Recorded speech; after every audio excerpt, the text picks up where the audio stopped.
ಸ್ವಲ್ಪ ಸೈಡ್ ಮಾಡ.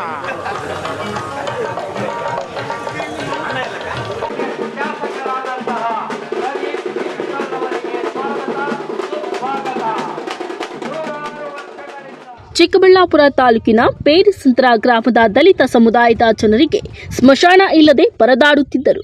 ಈ ಹಿಂದೆ ಇದ್ದಂತಹ ಶಾಸಕರ ಅವಧಿಯಲ್ಲಿ ಕೂಡ ದಲಿತರಿಗೆ ಸ್ಮಶಾನ ಜಾಗ ಕೊಡಿಸುವುದಾಗಿ ಹೇಳಿ ನೀಡದೆ ಜನ ನೊಂದಿದ್ರು. ಆದರೆ ಈಗ ವಿಧಾನಸಭಾ ಚುನಾವಣೆಯಲ್ಲಿ ಶಾಸಕ ಪ್ರದೀಪ್ ಈಶ್ವರ್ ಗೆದ್ದ ನಂತರ ಪೇರಿಸಂದ್ರ ಗ್ರಾಮಸ್ಥರು ದಲಿತರಿಗೆ ಸ್ಮಶಾನ ಮಾಡಿಕೊಡಿ ಎಂಬ ಬೇಡಿಕೆಯನ್ನ ಇಟ್ಟಿದ್ರು. ಅದರಂತೆ ಈಗ ಪೇರಿಸಂದ್ರ ಗ್ರಾಮದ ದಲಿತ ಜನರಿಗೆ ಗ್ರಾಮದಲ್ಲಿದ್ದ ಗ್ರಾಮ ಠಾಣಾ ಜಾಗವನ್ನು ಸ್ಮಶಾನವಾಗಿ ಮಾಡಿಸಿ 1 ಎಕರೆ 10 ಗುಂಟೆ ಜಾಗವನ್ನ ಇಂದು ಶಾಸಕ ಪ್ರದೀಪ್ ಈಶ್ವರ್ ದಲಿತರಿಗೆ ಭೂಮಿಯನ್ನ ಹಸ್ತಾಂತರ ಮಾಡಿದ್ದಾರೆ. ಈ ವೇಳೆ ಮಾತನಾಡಿದ ಶಾಸಕ ಪ್ರದೀಪ್ ಈಶ್ವರ್ ಪೇರಿಸಂದ್ರ ಗ್ರಾಮದ ದಲಿತ ಜನರಿಗೆ ಸ್ಮಶಾನವಿಲ್ಲದೆ ತೊಂದರೆ ಅನುಭವಿಸುತ್ತಿದ್ರು. ಆದರೆ ಯಾರೊಬ್ಬರು ಇದಕ್ಕೆ ಗಮನ ಹರಿಸದೆ ಸುಮ್ಮನಿದ್ರು. ಅದಕ್ಕೆ ದಲಿತ ಜನಾಂಗದ ಜನರಿಗೆ ನಾನು ಸ್ಮಶಾನ ಜಾಗವನ್ನ ವ್ಯವಸ್ಥೆ ಮಾಡಿಕೊಡುವ ಧ್ಯೇಯ ಹೊಂದಿದ್ದೆ. ಅದರಂತೆ ಪೇರಿಸಂದ್ರ ಪಕ್ಕದಲ್ಲೇ ಇದ್ದ 1 ಎಕರೆ 10 ಗುಂಟೆ ಜಾಗವನ್ನ ದಲಿತರ ಸ್ಮಶಾನಕ್ಕಾಗಿ ಭೂಮಿಯನ್ನ ಹಸ್ತಾಂತರ ಮಾಡಿದ್ದೇವೆ ಎಂದರು. 1.25 ಎಕರೆ ಸ್ಮಶಾನಕ್ಕೆ ದಲಿತ ಸಮುದಾಯದವರಿಗೆ ಹಸ್ತಾಂತರ ಮಾಡಲಾಯಿತು. ಇದು ಬಹುದಿನಗಳ ಕನಸಾಗಿತ್ತು. ನಾನು ಬಂದಾಗ ಏನೆಲ್ಲ ನನ್ನ ಮೊದಲ ಉದ್ದೇಶ ಎಲ್ಲೆಲ್ಲ SC/ST ಸಮುದಾಯದವರಿದ್ದಾರೆ ಅವರ ಅಭಿವೃದ್ಧಿಗೆ ಏನೆಲ್ಲ ಶ್ರಮಿಸಬೇಕು ಅದನ್ನು ಶ್ರಮಿಸ್ತೀನಿ. ಮತ್ತೊಮ್ಮೆ ಮಗದೊಮ್ಮೆ ಪುನರುಚ್ಚರಿಸ್ತಾ ಇದ್ದೀನಿ. ಶ್ರೀಮಂತರಿಗೆ ಆಗರ್ಭ ಶ್ರೀಮಂತರಿಗೆ MLA ಅವಶ್ಯಕತೆ ಜಾಸ್ತಿ ಇರಲ್ಲ, ಬಡವರಿಗಿರೋದು. ಆ ಬಡವರಿಗೋಸ್ಕರ ಬರ್ತೀವಿ. ಸರ್, ಇದೆಷ್ಟು ವರ್ಷಗಳ ಬಹುಬೇಡಿಕೆ ಆಗಿತ್ತು? ಇದು ನಾನು ಹುಟ್ಟಿದಾಗಿಂದ ಜ್ಞಾಪಕ ಇದೆ. ನಾನು ಹುಟ್ಟಿದಾಗಿಂದ ಪಾಪ ಯಾರಾದರೂ ತೀರೋಗ್ಬಿಟ್ರೆ ಅಲ್ಲೆಲ್ಲ ಒಂಕೆಗಳಲ್ಲೆಲ್ಲ ಹಾಕ್ಬಿಡೋರು. ಸ್ವತಂತ್ರ 19 ಇದು ಇತ್ತು. ಬಟ್ ಕಳೆದ 10 ವರ್ಷದಲ್ಲಿ ಇದೇ ಊರವರು ಇದ್ದರು. ಅವ್ರ ರಾಜಕೀಯ ಏನು ಅಂದರೆ ಒಂದು 50-60 ಜನ ಮುಖಂಡರನ್ನ ಇಟ್ಕೊಂಡು ಕಾಂಪೌಂಡ್ಗಳಲ್ಲಿ ಮೀಟಿಂಗ್ ಮಾಡಿಬಿಟ್ರೆ ರಾಜಕೀಯ ಅಂದ್ಕೊಂಡಿದ್ದಾರೆ. ರಾಜಕೀಯ ಅಂದರೆ ಬಡವ್ರ ಪರವಾಗಿ ಹೋಗ್ಬೇಕು.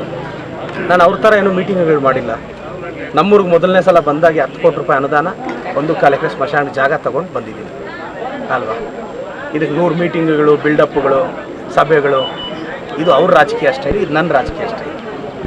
ಸರ್, ನಿನ್ನೆ ಅವಹೇಳನಕಾರಿಯಾಗಿ ಸುಧಾಕರ್ ಅವರು ನಿಮ್ಮನ್ನ ಮಾತನಾಡಿದ್ದಾರೆ. ಅನುದಾನ ಒಂದು ರೀತಿಯಾಗಿ ಮಾಡುವಿಲ್ಲ, ಇನ್ನು ಅಂಥವರೆಲ್ಲ ಶಾಸಕರಾಗ್ಬಿಟ್ಟು ಕೆಲಸ ಮಾಡ್ತಿದ್ರೆ ಈ ಜನಗಳಿಗೆ ಒಂಥರ ಸೀಮಾರಿ ಆಗಿಬಿಟ್ಟಿದೆ ಅನ್ನೋ ಮಾತುಗಳು. ಏನೋ ಮಾತಾಡಲಿ, ಚಿಕ್ಕ ಮಕ್ಕಳಾದರೂ ಊಟಕ್ಕುಂಟು ಆಟಕ್ಕಿಲ್ಲ, ಇವರು ಎರಡಕ್ಕೂ ಇಲ್ದಂಗೆ ಆಗೋಗಿದ್ದಾರೆ. ನಾನು ಮತ್ತೆ ಡಾಕ್ಟರ್ ಕೆ ಸುಧಾಕರ್ಗೆ ಚಾಲೆಂಜ್ ಮಾಡ್ತೀನಿ. ಒಂದೇ ಒಂದು ವೋಟ್ MP ಎಲೆಕ್ಷನಲ್ಲಿ ನೀವು BJPಗೆ ಒಂದೇ ಒಂದು ವೋಟ್ ಲೀಡ್ ತೆಗೆದು ನೋಡಿ, ಒಂದು ವೋಟ್ ತೆಗೆದು ನೋಡಿ. ಮತ್ತೆ ಹೇಳ್ತಿದ್ದೀನಿ, ಡಾಕ್ಟರ್ ಕೆ ಸುಧಾಕರ್ ಪಾರ್ಲಿಮೆಂಟ್ ಬಾಗಿಲು ತುಳಿಯೋಕ್ಕೆ ಬಿಡಲ್ಲ ನಿಮ್ಮನ್ನು. ಚಾಲೆಂಜ್ ಇದೆ. ಪಾರ್ಲಿಮೆಂಟ್ ಬಾಗಿಲು ಯಾವುದೇ ಕಾರಣಕ್ಕೆ ಸುಧಾಕರ್ನ ಹತ್ತಕ್ಕೆ ಬಿಡಲ್ಲ. ನಾನು ರಾಜಕೀಯ ಏನು ಅಂತ ನನಗೆ ಗೊತ್ತು. ಸಭೆಗಳು 50-60 ಜನ ಹಿಂದೆ ಹಾಕ್ಕೊಂಡು ಬಿಲ್ಡಪ್ ಕೊಡೋದಲ್ಲ ರಾಜಕೀಯ. ಯಾವುದೇ ಕಾರಣಕ್ಕೆ ಸುಧಾಕರ್ನ ಪಾರ್ಲಿಮೆಂಟ್ ತುಳಿಯಕ್ಕೆ ಬಿಡಲ್ಲ. Thank you.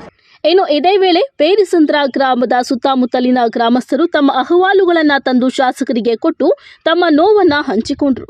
ಕಾರ್ಯಕ್ರಮದಲ್ಲಿ ದಲಿತ ಮುಖಂಡ ಸುಧಾ ವೆಂಕಟೇಶ್, ತಹಸೀಲ್ದಾರ್ ಸಂದೀಪ್, ಪಂಚಾಯಿತಿ ಅಧ್ಯಕ್ಷ, ಉಪಾಧ್ಯಕ್ಷರು, ಕಾಂಗ್ರೆಸ್ ಮುಖಂಡರು, ಕಾರ್ಯಕರ್ತರು ಇದ್ದರು.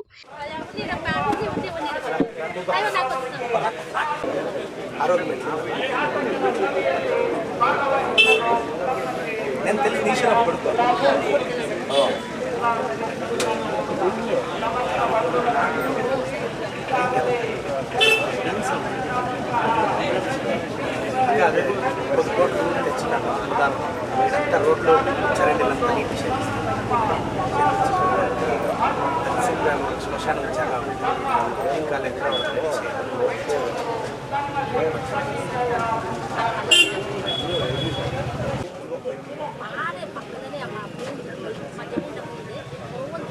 PDO ಇದ್ದಾರೆ ನೋಡಿ ಸರ್. PDO ಕರೀರಿ. PDO ಅಂತ ಇದ್ದಾರೆ. PDO sir. ನಾನು ಸಾಕು ಬೆಳೆಸಿರೋ ಅಕ್ಕ. ನಿಮ್ಮ ರಿಸ್ಕಲ್ಲಿ ಏನು ಮಾಡ್ತೀರೋ ಮಾಡಿ, ಯಾವಾಗ ಹಾಕ್ಕೊಡ್ತೀರಾ? ಈಗ ನಾನು ಚೆಕ್ ಮಾಡಿ ಸ್ವಲ್ಪ ಪ್ಲೀಸ್. 2 ಡೇಸ್ ಅಕ್ಕ. PDO ಸರ್ ಆಲ್ಬರ್ ಸರ್ ಅವ್ರ phone number ಇಸ್ಕೊಳ್ಳಿ. ಕಳವಾರ Arun, MMTV news, Chikkaballapur.